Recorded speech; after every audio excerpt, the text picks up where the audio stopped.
Are you tired of weight loss products filled with artificial ingredients and empty promises? Discover the power of nature with Pure Revive, the ultimate solution for healthy weight loss. Check out the link in the video description now to start your journey with Pure Revive. Former President Donald Trump pushed a wild theory Tuesday that President Joe Biden was going to do cocaine to get pumped up for next week's presidential debate.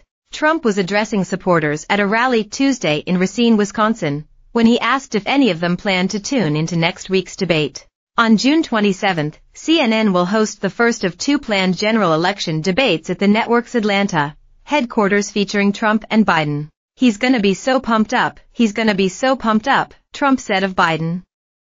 "You know all that stuff that was missing about a month ago from the White House? What happened?" Trump asked. "Somebody didn't pick up hundreds of thousands of dollars worth of cocaine," the former president continued. "I wonder who that could have been.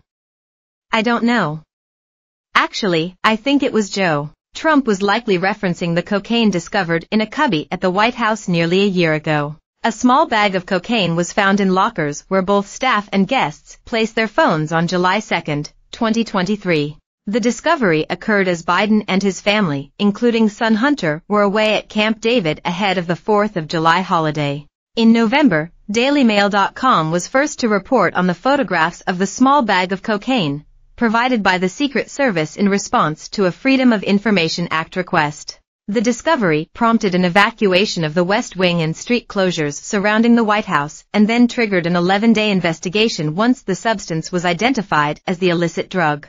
The Secret Service closed the investigation in less than 2 weeks due to a lack of evidence. The list of suspects had been narrowed down to 500, but security footage wasn't able to determine the owner as cameras do not face the locker area. It is unclear if any suspects were interviewed during the short investigation. White House Press Secretary Karine Jean-Pierre's response to questions about whether the cocaine could belong to a Biden came in the form of pointing out that they weren't home. Hunter Biden has a long, documented history of drug use and last week was convicted on 3 federal gun charges after he lied about his sobriety when buying a gun in 2018.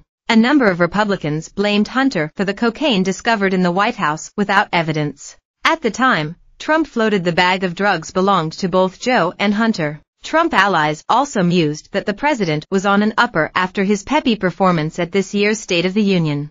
At times it became uncomfortable watching him screaming and yelling and speeding through that speech, said Fox News Channel's Sean Hannity. The AP affectionately called it feisty. "I guess that's one way to describe it." Tonight, America saw, let's say, a very different Joe Biden. "I might call him jacked up Joe," Hannity continued, according to Mediaite. "And that's being charitable. He sounded like a hyper-caffeinated, angry, old man." During a radio interview with Hugh Hewitt in April, Trump claimed Biden was higher than a kite at the State of the Union address.